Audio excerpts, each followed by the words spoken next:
तमाम दोस्तों को हमारी नई वीडियो में खुशामदीद।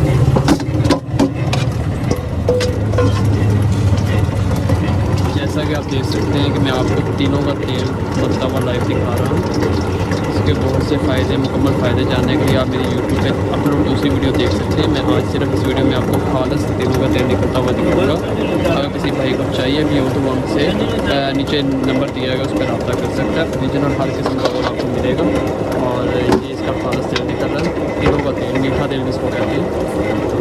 इसके हम मतलब बालों के लिए हमें एक ऑयल बना लेगा, किसी को चाहिए वो मिल जाएगा, जोड़ों की दर्द के लिए बना वो भी मिल जाएगा, किसी को अगर आपको मिल जाएगा।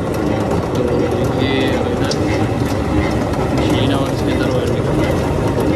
बहुत ही अच्छी और फ़ायदेमंद चीज़ है ये।